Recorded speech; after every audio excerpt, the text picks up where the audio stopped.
Como siempre, bienvenidos a este nuevo programa de Carta Blanca. En el día de hoy, pues no sé, por salirnos un poco de la rutina quizá, o porque, bueno, pues parece ser que la imaginación se nos ha ido esta vez, o también un poco, pues estamos haciendo acopio de las cosas y las noticias que nos van rodeando. Entonces, indiscutiblemente, eso nos hace un poquito que pensar y, por tanto, vamos a hacer hoy como un juego de palabras, un juego, en el que me gustaría, aunque sea a partir de este monólogo dedicado a ustedes, me gustaría que ustedes participaran, pues una especie de concurso,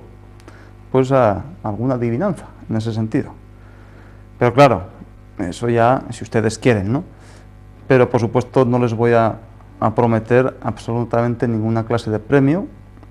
ni les vamos a regalar coches, ni hay señoritas fantásticas que más quisiera yo, ni va a haber aquí orquestas, ni nada de nada. En ese sentido seguimos estando solos y bueno, pues esa es nuestra circunstancia, pues vamos para allá. Entonces, una especie de cuento que poco a poco, sin lugar a dudas, espero que se lo sepa hilar suficientemente para que, seguro, algunos de ustedes, o la inmensa mayoría, pues lleguen a su pequeña conclusión. Pero eso sí, sin regalar nada, sino sencillamente pasar un ratito, pues espero, lo más agradable posible. Entonces, érase una vez pues, un apóstata. Aquel individuo, o aquellos poquitos individuos, que abandonaron una vez públicamente todos sus dogmas y sus normas y todas sus prácticas en favor de otros dogmas, otras prácticas y otras normas, siguiendo, eso sí, en las creencias de las bases a las que previamente habían abandonado, y seguramente por algún interés personal, seguramente o quizás por alguna debilidad encubierta de su propio carácter, por simple cálculo y no por las imposiciones de sus propias conciencias, porque sin duda las había perdido o las habían perdido, las conciencias. Y su prima hermana, que quizá era pues las vergüenzas, ¿no? Quebrantó o quebrantaron, vamos a hablar un poquito en singular, quebrantó la fe y el juramento al que previamente se había consagrado y por supuesto le habían consagrado a él. Después de esto, pues gustaba casi siempre de hacer apologías, de tal manera que se doctoró en cuentos, muchos cuentos y muchas fábulas, siempre basadas en ficciones, pero que con la repetición de esas ficciones, pues disertaban, entremezclando pues algunas supuestas verdades o algunas supuestas semiverdades, que al fin y a la postre resultarían las peores mentiras. Olvidó su apostolado, aquella palabra que ya está en desuso, ya solamente la podemos encontrar en algunos museos imaginativos o imaginarios, pero por el cual aquellos apóstoles de cualquiera de las doctrinas eran aquellos enviados muy lejos delante del maestro para predicar y propagar con fiel o con el más fiel cumplimiento de su deber o de sus deberes, pues ni más ni menos que propagando aquellos dogmas y aquellas normas y llevando a la práctica fundamentalmente pues todo aquello que estaban de acuerdo y habían sido enseñados por el maestro. Entonces, como siempre, él era curioso porque había antiguamente, pues si hacemos un poquito acopio de las palabras antiguas, este apostolado o aquellos apóstoles, que los ha habido muchos, y no solamente en una sola religión, sino en muchísimas religiones, y creo que, aunque muy poquitos, lo sigue habiendo, pues eran unas personas que vestían muy sencillamente, pues con una túnica y algunas sandalias cubiertas, y tenían siempre, o salían retratados, no porque no había de esos chismes que retrataban, sino eran pintados, o siempre se imaginaban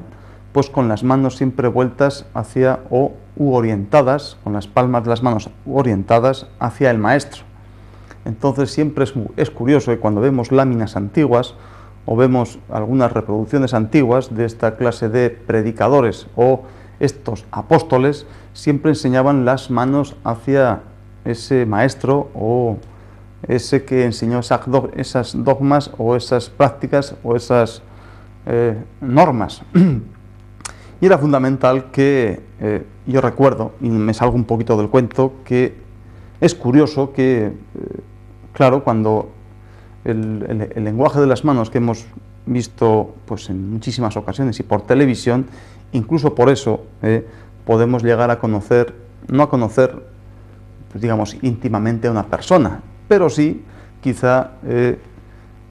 exterioriza sin darse cuenta pues su ánimo interior o sus intenciones que vienen desde muy interior de su propia naturaleza, ¿no? De tal manera que voy a repetir un poquitín solamente que cuando una persona pues enseña las manos, pues ya está enseñando, como decíamos, está enseñando su corazón, aquel corazón, aquella víscera, digamos, imaginaria, que era ni más ni menos que el receptor de todas las sensaciones de muchísimos órganos y que evidenciaba, ni más ni menos, no ya el estado físico, sino también el estado emocional y, por supuesto, la intencionalidad o la objetividad o, digamos, o los pensamientos para llevar a la práctica las más sublimes obras. Esto os parece un poco ya así, ¿no? Entonces, cuando enseñamos las manos ya, aunque estemos en un programa muy distinto, sabíamos perfectamente, más o menos así, que enseñando esta mano pues se veían perfectamente, bueno, este está un poquito más aquí, veíamos, en esta mano hay 3 puntos fundamentales, casi siempre correspondientes a meridianos que representan pues órganos importantísimos del interior del cuerpo superior, en ese sentido pues corazón, pericardio y pulmón, de tal manera que cuando hablábamos la semana pasada, o hace 2 semanas, o hace 3, ya no recuerdo, sobre el signo y el significado, evidentemente esto es un pequeño signo, pero que sin embargo encierra muchísimo significado, de tal manera que cuando un político, o en este caso yo mismo, pues estoy enseñándole en mis manos, más de 4 sabrán quizá interpretar estas manos, y por supuesto yo me estoy exponiendo a que no me vayan a conocer ya íntimamente, pero sí sin duda, pues por lo menos el grado de intencionalidad con la que con tanto gusto les estoy hablando. Entonces esta representación ya de estos signos con un gran significado, pues ya nos va a decir mucho de esos locutores o de esas personas que se dedican pues a la vida pública, pues a disertar cuestiones sobre pues, su trabajo o sus quehaceres, ¿no? En ese sentido. Entonces, claro, los grandes discípulos siempre estaban orientando hacia ese maestro pues las palmas de las manos, y con eso querían evidenciar lo verdadero y lo fiel que estaban haciendo pues los deberes o estaban cumpliendo las normas y los dogmas que previamente ese maestro pues les había enseñado, y que por ser apóstoles eran enviados muy lejos pues para predicar pues esas cuestiones. Entonces, ni que decir tiene que cuando estamos enseñando las palmas de las manos, pues muchas veces pues hay que interpretar. Entonces, según los colores que hay por aquí, pues un colorcito muy rojo por aquí o un colorcito muy rojo por allá, o incluso pues algunas arrugas en sitios muy determinados, entonces ya es un estudio que eso sí que no falla en ese sentido. Muchas veces el dueño de unas manos puede decir muchas cosas por la lengua, pues como decíamos, puede engañar con una palabra, pero nunca podrá engañar con un signo. Entonces era la diferencia que hablábamos entre el gesto y la palabra. Uno se podía manipular, el otro no se podía manipular, porque es una cosa tan natural que es muy difícil de manipular o de engañar o de decir una cosa pensando la otra. Bueno, entonces hablando un poquito de esos apóstoles, pues olvidó, como decíamos, volviendo al cuento, olvidó este apostolado para el cual fue enviado para predicar esas normas, etcétera, etcétera, pues fielmente y llevando a la práctica pues todas cosas que previamente se le había enseñado. Olvidó discernir sentencias breves, dichas con gran espíritu y agudeza, como las decían otras personas que le precedieron, personas graves y de gran autoridad, como las que él pudo quizá, gracias, si hubiese tenido suficiente fidelidad, pues pudo, aparte de igualar, quizá pudo superar. Dichos honrosos hubiesen sido para él y muy provechosos sin duda para los que pudieran haberle escuchado. Entonces, en lugar de decir auténticos apotegmas, pues ya cayó en decir dichos que más que dichos eran auténticas sandeces.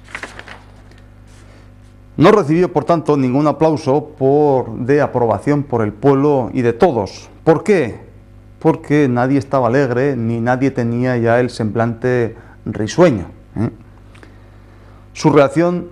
por tanto, ya fue de auténtico apitonamiento, palabra esta un poquito antigua, ¿no? Por la cual este apitonamiento se le encendían los ojos de auténtico enojo y se le inyectaban en sangre por la cólera que le subía. Se salió, por tanto, de ese premio inmerecido, se llegó a salir de sus casillas, pero también se negaba a entrar en otras casillas, o más bien casas. Se resistía, por tanto, a entrar en una casa de salud, donde otros, por menos, se autoabrazaban con camisas de mangas muy largas y que se abotonaban por detrás. En su última redacción, entrando por la fuerza, igual que el apellido ese de su impuesta camisa, con falso orgullo entró y desapareció de las memorias de los que previamente tanto había hecho sufrir, enfermando de auténtica apolepsia, ya que había suprimido cualquier acto natural, incluso para reaccionar ante este justo premio. Por eso, y por otras razones, se le pone, o me atrevo a ponerle, pues, un apodo muy singular, y es el que le vamos a llamar en el día de hoy señor de la cara de cococha, señor de la raya ancha, y su acompañante, el señor de la coronilla escarlata. Entonces, estos tres señores eran representantes del país de los ergotismos, y no voy a hablar del ergotismo como esa enfermedad producida por el cornezuelo de centeno. Eso es una hierba, digamos así, que nace pues en los campos donde se cultiva centeno, y pues nace pues al lado de él, y evidentemente, aunque tomando una dosis pues más elevada, pues ya produce precisamente este ergotismo, que cuando ya se va cronificando también se llamaba pues la fiebre de San Antón o la fiebre de San Marcial, que no era otra cosa que o cursaba con una clínica, por supuesto que desembocaba en una muerte bastante cruel, pero que era, digamos, una enfermedad convulsiva en la que consistía pues en unos grandes ardores y acompañado de unos dolores insoportables, que cuando terminaba por desprenderse las carnes, y con lo que al final estos individuos afectos pues acababan siendo auténticos mutilados. Entonces eso ya, según decían lo he leído en los textos muy antiguos, pues esto era pues una epidemia que que estuvo pues, en pleno apogeo desde el siglo X